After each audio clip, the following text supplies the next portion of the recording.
Hi everyone. A very good evening to all of you. Hi Suresh. Just a second. Hang on. Okay, I'm all set. Hi Kanath. Hi Tehsil. Hi Nivasni. Hi Athira. Okay. I'm great, guys. Hi Lina. All right. So, okay, what happened to Nivasani and Tehsil all of a sudden? I'm great. I'm doing good, in fact. Fine. Okay, I think we have a short class as usual of an hour. Right. So we'll have to rush up and we'll have to quickly, hello Abhinav, and we'll have to quickly finish off meiosis. And in the last class, I did discuss with all of you where meiosis occurs in case of human beings and the end result of meiosis. And in short, I have also discussed the very process of meiosis. Fine. And I have also told you about the various stages of meiosis. So we have meiosis 1, right, which has got prophase 1, and prophase 1 of meiosis 1 is one of the longest phases of meiosis. Fine, it consists of further 5 stages, and then I will have metaphase 1, anaphase 1, telophase 1, and then a short phase in between called as interkinase. Fine. And then I will have my meiosis 2. And meiosis 2 will start with prophase 2, metaphase 2, anaphase 2, telophase 2.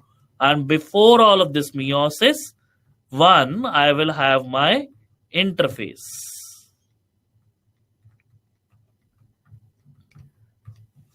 Fine. So I will have my interphase.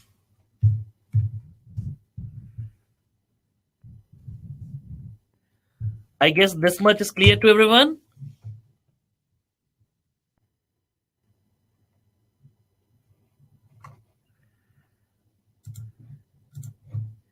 Yes. All right. So let us see what actually happens in meiosis and then we'll see its significance. So basically, here on this slide, coming over here, let us quickly see the difference between mitosis and meiosis to understand the two processes. So in mitosis, I have got 6 chromosomes. So this is a diploid cell having 2 sets of chromosome.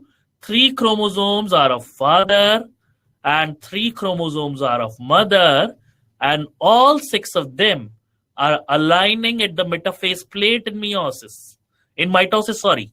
Fine. And all of them are going to be separated into 2 by the opposite pulling force of the spindle fibers. Fine. So each of their chromatid will go to the other side. That is what is happening in mitosis. Fine. A very simple process. We have just discussed it over. Fine. And as a result of it, you will have 3 chromatids of male and 3 chromatids of female in one daughter cell, and so is it in the other daughter cell. So 2n over here is equal to 2 into 3 is equal to 6, right? And again over here also, you have the same 2n condition. Guys, is this much clear? Okay, all right, that's wonderful. Okay, and let us talk of meiosis. Fine. So what is happening in meiosis? Let us talk of that also. And okay. And the phase between meiosis 1 and meiosis 2 is not interkinase, it is interkinases. Fine, it is interkinases. That is what I was looking for. A slight mistake. It is interkinases. Okay, now let me talk of meiosis. And in prophase of meiosis 1. So we are talking of meiosis 1 first. So before I talk of meiosis 1, I will have before meiosis my normal interface, and in my normal interface I will have G1 phase, S phase and G2 phase. During the S phase, the genetic material or DNA inside my diploid cell will double up, so that each of my chromosome is having 2 chromatids now instead of 1. Right. So the S phase of interface is same in mitosis and meiosis. Right. Now we have the next phase, which is meiosis 1. And once I enter into meiosis 1, the first phase is prophase. Right. And in prophase, what is going to happen? The chromatin matter is going to condense and form chromosomes. And each chromosome will have 2 chromatids. Nuclear membrane will start disappearing. Endoplasmic reticulum will start dissolving the cytoplasm. So it will happen with the Golgi apparatus, the vacuoles. Fine. All the things will start dissolving out. And during the prophase here, one interesting thing happens. The first pair of chromosome, the second pair of chromosome, and the third pair of chromosomes starts pairing. Fine. And both the chromosomes of the first pair look exactly same. Both the chromosomes of the second pair look exactly same. And both the chromosomes of the third pair look exactly same. So this pairs of chromosomes in human beings, we have 23. These pairs of chromosomes are called as homologous chromosomes.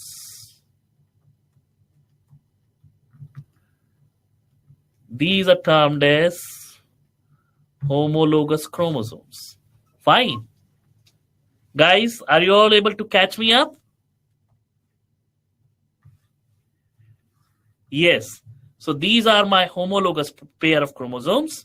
So during the prophase 1, the homologous pair of chromosomes will come together.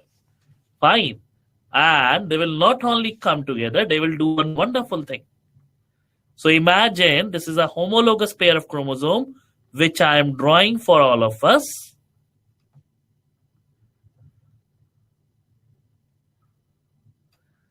And we have, let us say, this is a chromosome which is from the father, right? And the second chromosome of the homologous pair of chromosome is from the mother.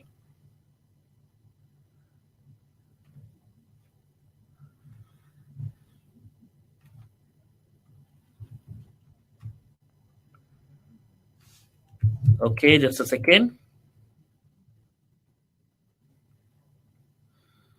So this is from the mother, right? And this is the first arm. This is the second arm.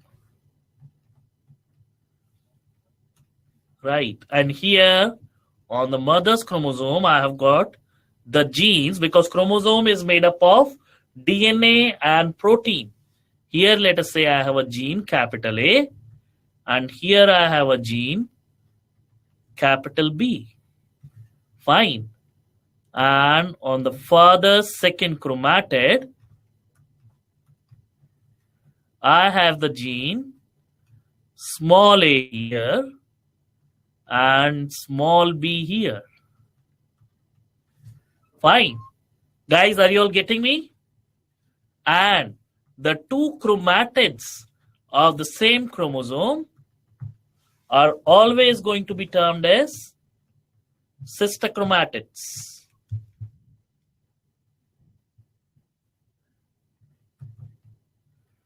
They're always going to be termed as sister chromatids. Is anyone there? My God, everyone is dead silent and no one is responding at all. Yes. Okay, that's wonderful. So we have got the sister chromatids here, and you can see of the homologous pair of chromosome, the non-sister chromatids of the 2 different chromosomes are overlapping with each other. Fine. So there is a overlap or crossing over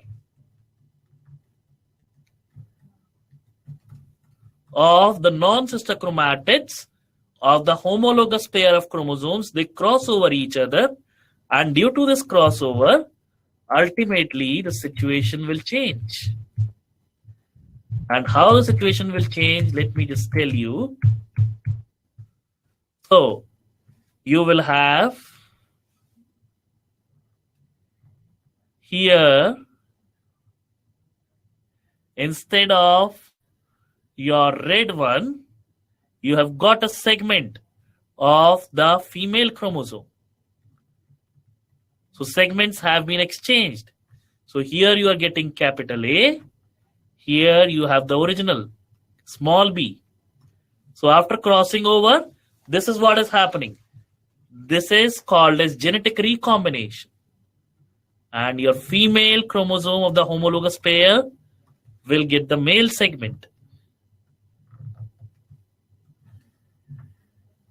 And the crossover is complete. So this is a process which is exclusive to the prophase 1 of meiosis 1. Fine, this is found nowhere else. And this happens between the homologous pair of chromosomes.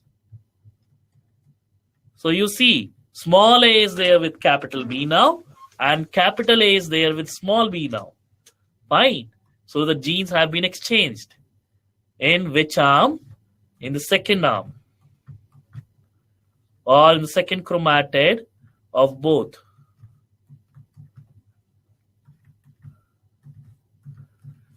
Right? So the genes have been exchanged. So this is what is happening. So that is why the two homologous pair of chromosomes are pairing up. Fine. So that is why we have a pair of homologous chromosomes. They will exchange shortly a little bit of their segments and they will exchange their genes. Fine. And now you will see what is happening in meiosis 1. So with this, the prophase 1 is over of meiosis 1. And then during the metaphase of meiosis 1. So this is metaphase 1.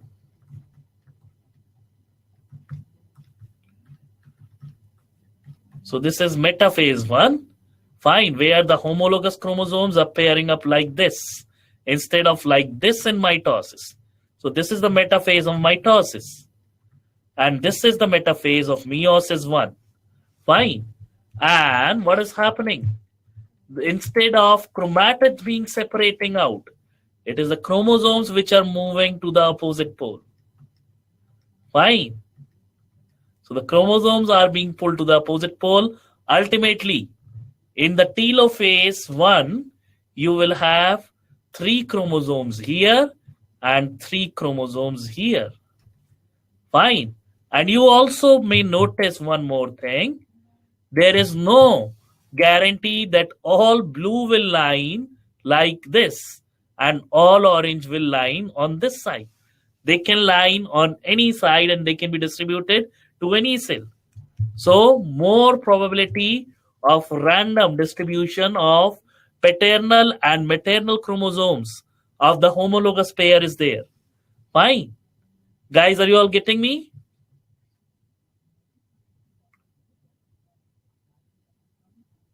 Cannot say yes. What about Alina? Tashil? Okay. What about Priyanka? Nivasni? Abhinav? Athira? My God, I have to take your names individually. Okay. Mohammed, are you the new student here?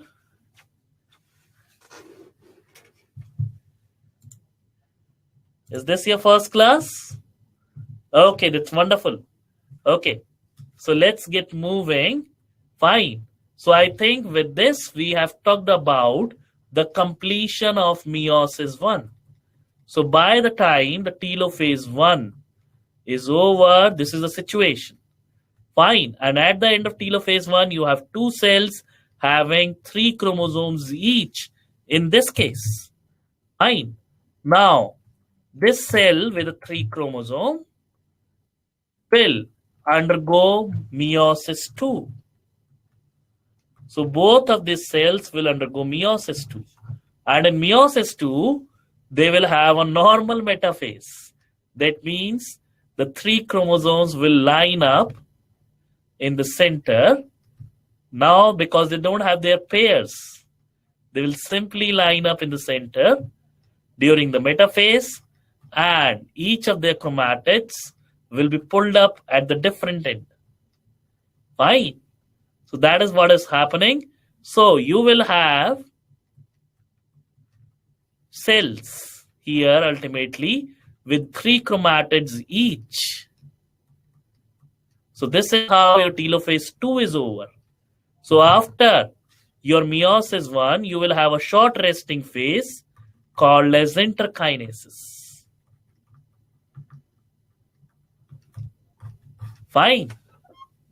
So this is what is happening during your meiosis. So meiosis is more complicated and more time consuming compared to mitosis. Fine. And it actually leads to the reduction in the number of chromosomes from original to half. And you get 4 daughter cells instead of 2. Fine. So that's the difference between mitosis and meiosis here. Okay. And also there is an exchange of segments. You can see here a slight red dot. Here a slight blue dot. Right. So exchange of segments between the homologous chromosomes occur. So which is not there in mitosis. So this is the end product of meiosis. And now let us learn, why do we need to have gamete cells? So this will lead to the production of gamete cells. And gamete cells will always have half the number of chromosomes compared to the germ cell. So I will say this is the germ cell here. And germ cell will lead to the formation of gamete cells, right, carrying n number of chromosomes, and germ cell is having 2n number of chromosomes. And the female gamete and the male gamete both are having n number of chromosomes, right? They both will fuse with each other, and you will have the same number of chromosomes in the zygote, which will form a new organism. So therefore, meiosis ensures that the number of chromosomes in the progeny remains same as that of the parents. Fine. So it is very helpful in sexually reproducing organisms. Otherwise, imagine each of us is having 46 chromosome. So a male with a 46 chromosome, a female with a 46 chromosome, the child will have 92 chromosome. And if children are having 92 chromosome, the male and female children gametes will fuse. And again, the number of chromosomes will keep on piling up. Fine. So in order to ensure that the chromosomal number in the progeny remains same in sexually reproducing organisms as in their parents, we have the process. And it also increases variability in the offsprings with the processes of random distribution of, first and foremost, the process of crossing over and exchange of genetic segments. So that is creating variation, right? Which is not there in mitosis. Second thing, random distribution of the homologous pair of chromosomes. Which one will go which side, we don't know. Fine. Third thing, which of the gametes will fuse with which of the mother's gamete, or which of the father's gamete will fuse with which of the mother gametes, we don't know. So many things are there to increase the chances of variation in case of sexually reproducing organisms. So it is essential for sexual reproduction because it helps in gamete formation. It helps in maintaining the chromosome number from one generation to another. It involves crossing over, exchange of genetic material between two homologous chromosomes. I explained it, which is the main cause of genetic variability in a population. Fine. So all these things said, I think we are done with our so-called cell division and or cell cycle, mitosis and meiosis. Fine. So this is a basic chapter related to my cell division or reproduction of a normal cell. Fine. So now shall we move on to our asexual reproduction? in organisms? Yes, okay. So let us talk about today's topic, and that is basically related to asexual reproduction in organisms. And we do have a number of videos here that we will be seeing later. So we are going to talk of asexual reproduction in my plants as well as animals. Fine. So even including microbes. So reproduction, we know, is a biological process in which an organism reproduces to give rise to new individuals of the same species which look similar to itself. And why do human beings give birth to human beings only? Not hydra, or not cows, or not goats.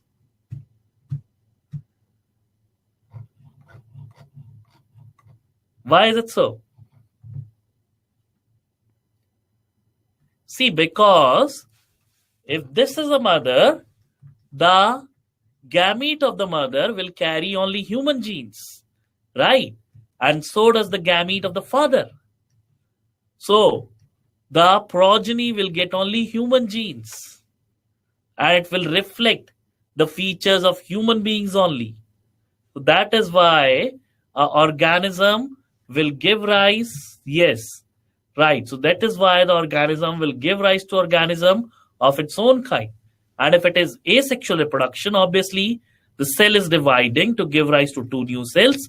So both the new cells are getting the genes of the parent by duplication, by DNA replication. Fine. So therefore, it will be the cells of the same type. So that's why the progeny resembles their parent. So it enables the continuity of the species on the planet, generation after generation. We know very well every living organism that has taken birth on this planet will die. And what is there to replace it once it is dead? Obviously, it offsprings. Fine. Otherwise, the species will become extinct very soon and will not be found in the future. So to ensure the continuity of life of its own kind, that is continuity of its own species, organism undergoes reproduction. Fine, generation after generation. That is why reproduction is necessary. So reproduction is not necessary for us, for our survival, but to ensure that our species continue to exist on this planet. So importance and advantages of reproduction. Reproduction is necessary for the survival and increase in population of a species. So for the very continuity of life, reproduction is necessary. Then for increasing the number of one's own kind, reproduction is necessary. Then evolution of life. Also, there are changes in the living organisms with the course of time. And those changes are manifested due to reproduction. Fine. So the progeny will carry the change if it is occurring in the germ cells of the parent. That will be manifested in the progeny. So also it is a key to the evolution or evolutionary development of living organisms. So if the organisms do not reproduce, their population will decrease and the species will become extinct. We know that very well. Fine. And we have also talked about DNA, deoxyribonucleic acid, is a genetic material found in every living cell, and it is also involved in protein synthesis. Fine. So that is another thing. DNA is present as a blueprint. So parts of DNA are called as genes, right? So DNA is the actual blueprint which decides whether I will be a human, a cow, a dog, or a bacteria. Fine. So it carries the blueprint for the body design, and the reproduction ensures that the copied blueprint is sent to the next generation of offspring. So it is the reproduction or the DNA replication is there first, and then the distribution of the DNA equally by the division of the nucleus, then by the division of the cytoplasm, right? And thus to the daughter cells, the same DNA is there given. Okay. Now, the reproductive strategies, well, I guess this much is clear to everyone. Any queries related to the stuff that I have covered as of now? Anyone?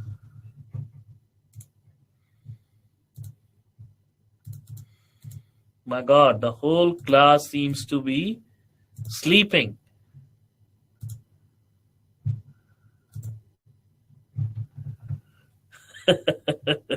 Not me. Okay. You guys are paying too much of an attention. Not talking at all. Okay. Anyways, let us talk about the very process of reproduction in organisms. So, basically, in a multicellular organism, sexually reproducing organisms, we have the germ cells in the gonads or the primary sex organs. Fine, that get ready to divide by the process of meiosis.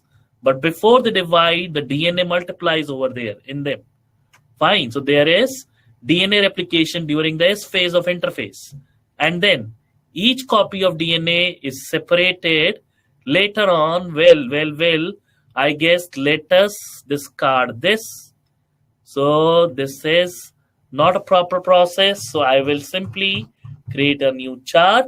So basically, I will say we have a cell which is ready to reproduce. So before it reproduces, we have DNA replication. After DNA replication, generally, there is karyokinesis, which ensures equal distribution of DNA to the two sides of the cell, followed by cytokinesis, and the thing is done. Fine. In asexually reproducing systems, this is what is happening.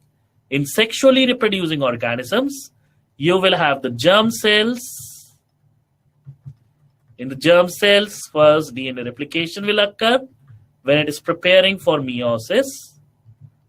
After that, we'll have pairing of homologous pair of chromosomes.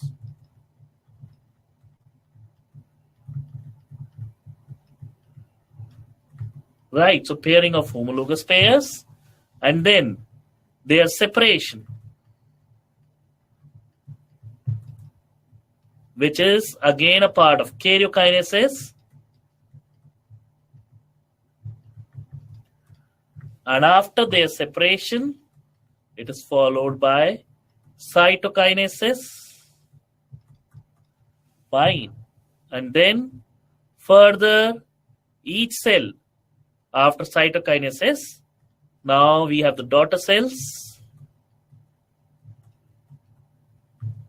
The daughter cells will again undergo karyokinesis by a simple process equivalent to mitosis, right? Because now the chromatids will separate, followed by cytokinesis.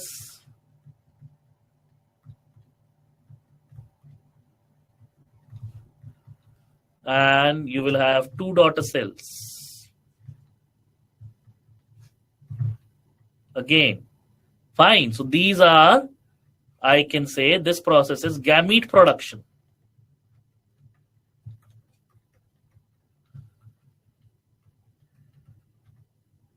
Gamete production is there, and this whole process from germ cells to gamete production is occurring due to meiosis,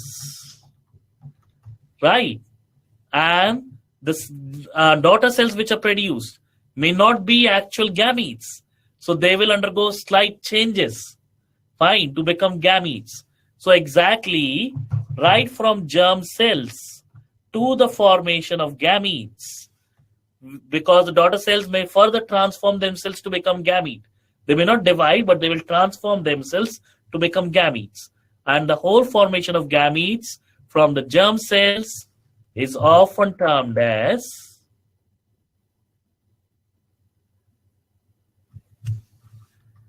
gametogenesis.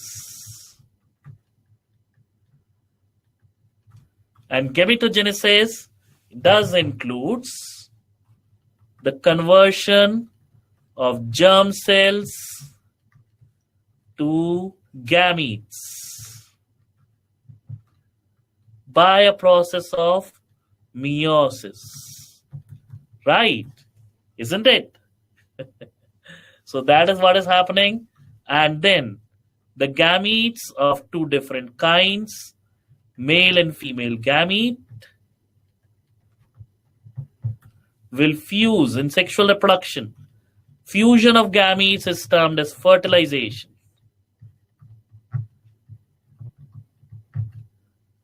It is termed as fertilization.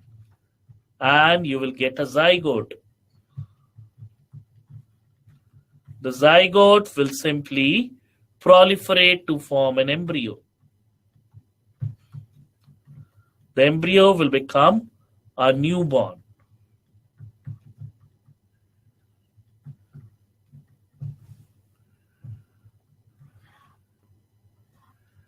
So that's the process of reproduction in organisms. Okay, and importance of variation. So, if the offspring is different from the parent, there is more chances that some of the variations are useful and some can be harmful also. Fine. So if it is useful, the species have evolved positively and will grow. And if the variation is harmful in progeny, the progeny may not survive for a long period of time and may not be able to reproduce further. So variations occurs during sexual reproduction more compared to asexual reproduction. And why so? We have just discussed it. Right. And in asexual reproduction also variation can occur. And why? Let me tell you. In asexual reproduction also, as well as sexual reproduction, in both of them, for another reason, variation can occur. And that is, you have a molecule of DNA, which is pretty long. Fine. In case of human being, the total DNA inside a normal cell is containing somewhere around 6.2 billion chemical units called as base pairs. Imagine so many units. So if you have to replicate this DNA, you have to replicate all 6.2 billion base pairs in the same sequence without any error. And many times DNA copying or DNA replication does leads to some errors, because obviously if I give you a paragraph to copy or a book to copy, then you will make some errors in copy. So does the cell. Fine. And these errors or these slight changes will further lead to variation. Fine. So errors in the mechanism of DNA copying or DNA replication will also lead to variation. Fine. So they give rise to variant species that are usually more adaptable than parents. So sometimes these variations are more useful, fine, and they help the offspring to live better compared to their parents, right? And this is how the organisms evolve. Okay. So types of reproduction, I think all of us know it, all 8 standard stuff, asexual and sexual. In asexual reproduction, gametes are not involved. So first and foremost, no gametes are formed. Fine. And since no gametes are formed, so obviously their fusion is also not there. Fine. So that is asexual reproduction. In asexual reproduction, a single organism is capable enough of giving rise to a new organism by different strategies. Fine. So a form of reproduction that does not involve formation and fusion of gametes. Sexual reproduction involves formation of 2 different types of gametes, not only one type. One type will not serve the purpose. So in sexual reproduction, you need to have 2 different forms of gametes, and both will fuse together to give rise to a new organism. So that is sexual reproduction. I think this is all very clear. So in sexual reproduction, it involves, instead of 2 parents, I will say 2 different type of gametes. Fine, 2 different type of gametes. Whereas it involves a single parent. So in asexual reproduction, this is true. 2 organisms don't come together for asexual reproduction. Special sex organs are required where these gametes are formed. And these special sex organs where these gametes are formed, we have learned that we can call them as gonads or primary sex organs. Isn't it? And here the germ cells will undergo meiosis to form gametes by the very process of gametogenesis, and which occurs with the type of cell division called as meiosis. Whereas in asexual reproduction, you don't require such 6 organs, such gonads or primary 6 organs where germ cells undergo meiosis to form gametes. And sexual reproduction involves meiosis and fusion of gametes, and definitely the same is not required in asexual reproduction. Fine. And instead, mitosis is found to be occurring in most cases of asexual reproduction, not all. Zygote formation takes place in sexual reproduction, and here, since there is no fertilization, no fusion of gametes, so no zygote formation occurs. Offspring, in this case, exhibit genetic variation from either of the two parents.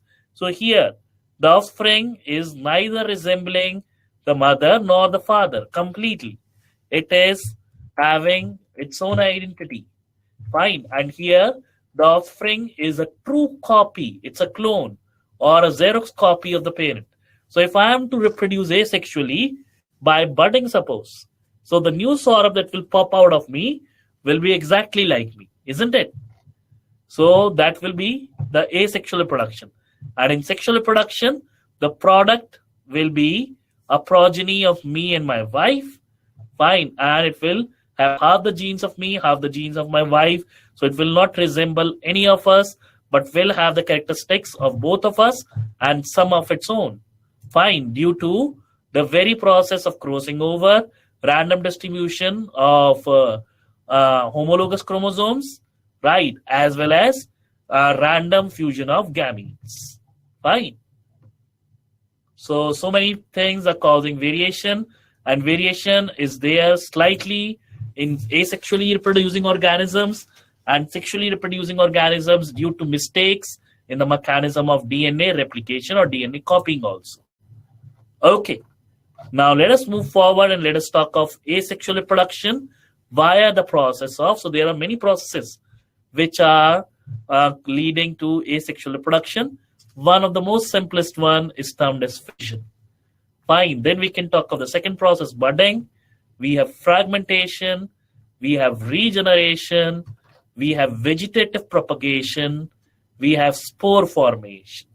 Fine. So let us talk about each type of asexual reproduction a little bit more in detail. And fission simply means to break something. So in fission, what happens? I think I do have a video for all of you. Let's hope it works out for everyone. So you can see this is a process of fission. Amoeba cell simply pinches itself into two. But before it does that, it has to replicate its DNA. Right? And the process by which this, okay, we'll do one thing. I'll just change a little bit of settings. So, okay, just a second. Okay, just a second, guys.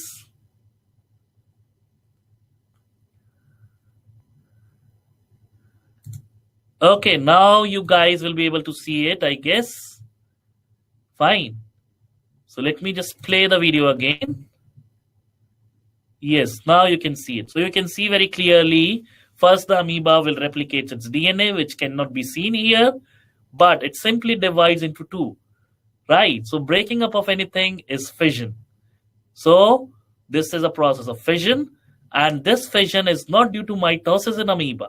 In amoeba, it is occurring by another process termed as amitosis, which is quite different from the regular mitosis that we have been studying. Fine. So fission does not take by the process of mitosis, although the result is same as mitosis. So binary fission, the binary means two. So the organism will divide into two. Fine. Yes, daughter cells are formed. Right. Obviously, the daughter cells are formed with the same number of chromosomes as the parent cell. So process of splitting of a unicellular organism into two or more separate daughter cells is called as fission. So in binary fission, the organism will divide into two daughter cells. And in multiple fission, more than two. Fine.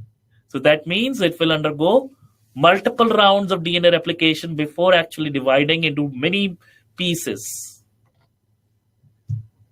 Okay. Binary fission, we can talk of two things in one plane or in any plane. So Some organisms like amoeba, I have shown you it was dividing vertically, isn't it? If this is the amoeba, it simply pinched off in the center and it was dividing vertically. But amoeba can also divide itself obliquely. It is capable of dividing itself transversely also. Fine. Or maybe like this. So in any plane, amoeba may divide itself. Fine. So that is one thing. It can do. Some organisms have the capacity of breaking themselves into two in any plane. But some do have preferences. They will say we are going to divide ourselves into two planes in only one particular manner. And so in any plane, we have talked about amoeba already. And in a transverse plane, we have the paramecium. So paramecium is always going to divide itself into two only in the transverse plane. So animal body divides either longitudinally or transversely. So in case of paramecium, it is always transverse. And in case of Euglena, so a Euglena looks somewhat like this, right?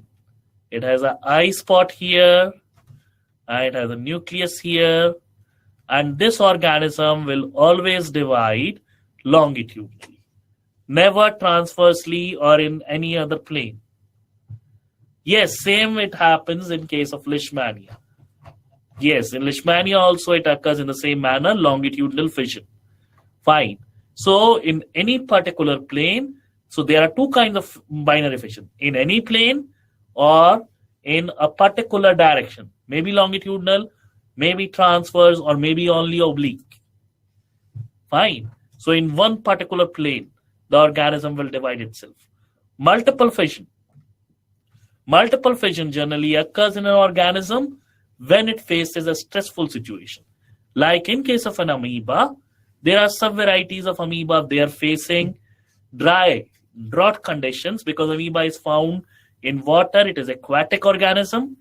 Fine. So if it faces drought or drought conditions or harsh weather conditions, right, dry, hot, it will build around itself a cocoon-like structure, a hard shell. And now it is called as a cyst. The cyst is a protective wall building up around this amoeba. And inside this, the amoeba cell will simply break down. It will, many times, it will live over here as a cyst under the unfavorable condition. And once the condition becomes favorable, again, there is rapid DNA replication, many rounds of DNA replication inside the nucleus of the cyst. And after that, the nucleus simply keeps on dividing, right? And the organisms keep on forming all at a time. The organism will break into many smaller nuclei. So basically what will happen, let me tell you. So you have a single amoeba inside the cyst. Its DNA has replicated many times. And after that, and during the unfavorable conditions, the DNA will not replicate.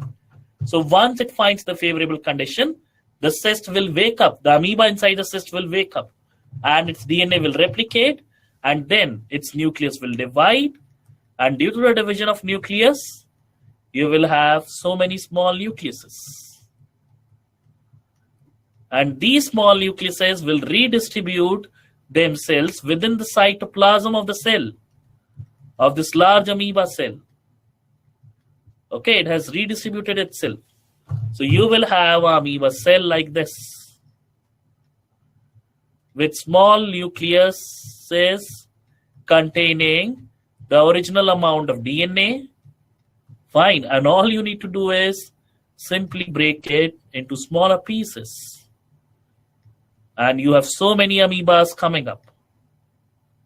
So you have so many amoebas coming up now. So this is how multiple fission occurs in amoeba. Fine. So, and since the season is favorable, the cyst will break open, the daughter cells are released out, and they will grow big again and become equivalent to the parent amoeba. Fine. Again, the same story.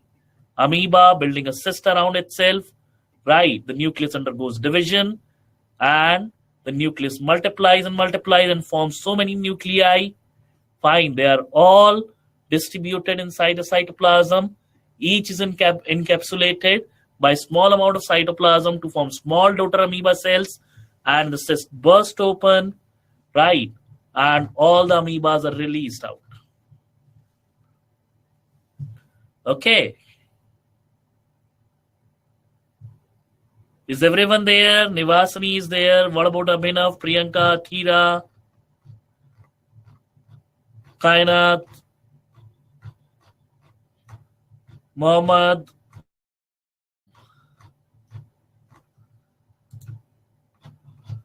Everyone is so silent here. Okay. Budding. The very process of budding seems to be very simple to us. Imagine a hydra, a multicellular organism. A small bud appears and it simply continues to grow bigger and bigger and bigger and bigger unless and until it becomes so large that it looks like almost new hydra is developed, and then it detaches itself from the parent plant, and this new hydra offspring will have its own independent living now. Fine. So that is a very process of budding in hydra, and hydra is a coelenterates. And we have a unicellular algae termed as yeast. In yeast also budding can happen. So you see a small bud, it is a unicellular, a single cell algae, a small bud will appear, right, containing another cell, and this will pop out from this cell only. And then this bud will separate out. So this is a process of budding. Or the buds may not separate out, and the buds may grow and may give rise to smaller buds over them. So you have a chain of buds attached to the parent cell. Fine. And they are growing in both the directions or one direction. So this way also budding can occur in yeast. So it occurs in hydra as well as yeast. A small bud appears on the body of the animal. It increases in size and grows into an individual. On attaining maturity, it gets detached from the individual generally. After that, it grows independently as a new individual. So I think I do have a video for this also. Let's see that. That will be interesting. Okay, I guess everyone can see the video, how the hydra is budding. And the bud simply separated and started growing as it on its own. So that is a very process of budding.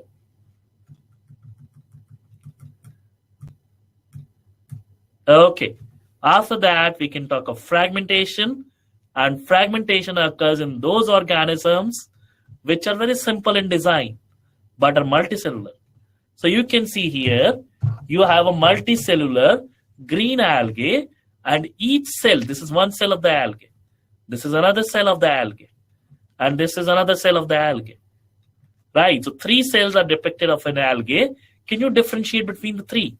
All three seems to be same. Right. So such multicellular organisms, they have to differentiate between their cells. They have a very simple process of replication. They can simply break down their body into various fragments containing maybe one cell or few cells. And each fragment can undergo replication. So it can elongate itself into a whole new filament. Right. And this kind of fragmentation growth is seen not only in this algae, which is termed as Spirogyra, right? And why it is called as Spirogyra? It has spiral chloroplast. Fine. So that's why it is called as Spirogyra. It is a filamentous multicellular green algae. So this fragmentation is not seen in Spirogyra only. It is seen in many filamentous fungi also. So many filamentous fungi also undergo fragmentation. So it occurs in multicellular organisms with very simple body design or organization, such as Spirogyra. An entirely new organism is formed from the fragment of the parent. Simple. Nothing great over here. I guess I do have a slide for this, video for this also. Okay, I guess here you can see the Spirogyra or a green algae growing in the pond by the very process of fragmentation. Yes, so we have the algae here, and now you can see it's multiplying. So many algae can grow by fragmentation. Yep, nice and interesting. So you see it's proliferating all over the, yes, so you see now, fragmentation. Simple, it got broken down into two. And now it is simply replicating. Yes. I guess everyone got the video, right? Simple, naive, but interesting. Okay, now we'll talk of regeneration. And regeneration seems to be same as fragmentation. So here I have a multicellular organism, and this is called as planaria. It is a kind of flatworm, and if I cut it into 3 parts, each part will give rise to a new planaria. Quite scary, quite surprising, quite magical. Fine. Looks like a demon with special powers. So here, seems to be quite same as fragmentation, but it is quite different from fragmentation in one respect. Here you see this multicellular organism has a very special body design. It does not have a simple body organization. Here, the various parts of the body are differentiated. You have the head region, you have the trunk region, and trunk region contains different set of organelles from the head region, as it is very much visible. And the tail region contains different set of organelles compared to the trunk and the head region. Not like Spirogyra, where all cells seems to be same with no difference. So that is the difference between fragmentation and regeneration. The regeneration occurs in those organisms where the body is organized more complexly and is differentiated into different parts. So it occurs in some flatworms like planaria and some other organisms also. In regeneration, in fact, in some species of earthworm also, if you cut them in specific segments, it can give rise to a whole new earthworm. Fine. And in some species of starfishes also. So in some starfishes,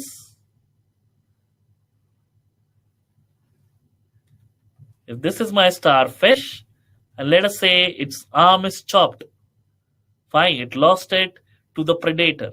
So if the predator is there, it will simply release its arm. It will tell the predator, okay, take my arm and I will be free. So it thinks it is better to lose its arm rather than its own life. So it leaves it with the predator. And now it can come back again. So that is also regeneration. Fine. Or sometimes if this arm is detached due to an accident, only in some species of starfish it happens. And the arm that has been detached contains a little bit material of the central area, the central circular area. Fine, that sometimes this detached arm can give rise to a whole new starfish. So that is also seen in some starfishes. Fine. Then we all know about regeneration capacity of your lizard. So if you cut the tail of the lizard, after some time it will come back. But the portion that you have cut off will not give rise to a new lizard, as in case of planaria. So in planaria, each part is giving rise to a new organism. So regeneration has dual purpose. In some organisms, it helps in reproduction. In some organisms, it helps in regrowing the lost body part. Fine. So it serves dual purpose, not all purpose of always reproduction. And regeneration is not the preferred mode of reproduction in planaria. So it is just a survival strategy. It reproduces sexually, and that is its preferred mode of reproduction. So in humans also regeneration is there. If we lose our skin tissue to a wound, skin will come back. Fine, with the scar tissue, obviously. Sometimes, to a greater extent, our liver is also regenerable. So if I lose my liver lobe, fine, or a section of it that can regrow back. So that is also regenerable in case of human beings, right? So many organs in case of animals. So regeneration is seen more in animals, right? Whereas fragmentation is seen more in algae and fungi. Fragmentation occurs in those organisms with a simple body organization, and regeneration occurs in those animals which have a complex body organization where the body is differentiated into various parts. Fine. And regeneration is both a method of reproduction as well as a method of regaining the lost body part. Okay. After that, we all have seen this, right? Our food items getting spoiled by the growth of fungi on it. Sometimes bread, sometimes roti, sometimes some sweets and namkeens.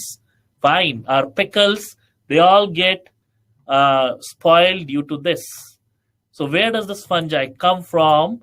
We'll talk about it and we'll see that also. But let us see a short video on regeneration, I guess. That is also there with me. Yes.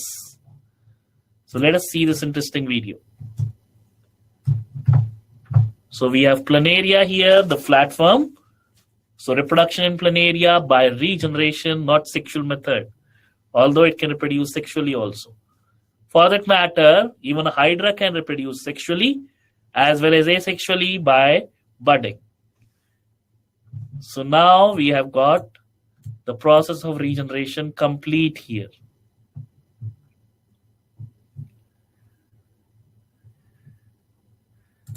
And the next process mentioned over here is the process of spore formation. Now, spore formation is a basically strategy of many organisms, including many lower plants like ferns and mosses, many bacteria, and many fungi. And we'll take a classic example of a bread mold or rhizopus that grows and spoils our bread. Commonly, it is termed as the bread mold. Mold means fungi. Fine. And your bread mold has got horizontal threads growing on the bread, and these horizontal threads are termed as hyphae. Right, and so are the vertical hyphae. We have the vertical hyphae as well as the horizontal hyphae, and all the networks of horizontal hyphae together is termed as mycelium.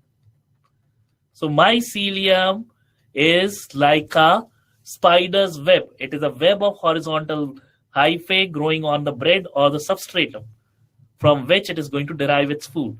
Fine. So with this, I'm going to end right now. We'll talk about sporulation or spore formation more in the next class, and we'll discuss the initials of sexual reproduction also. So we'll finish it off in the next class. Fine. We don't have much time. So let us say bye-bye. Good night to all of you.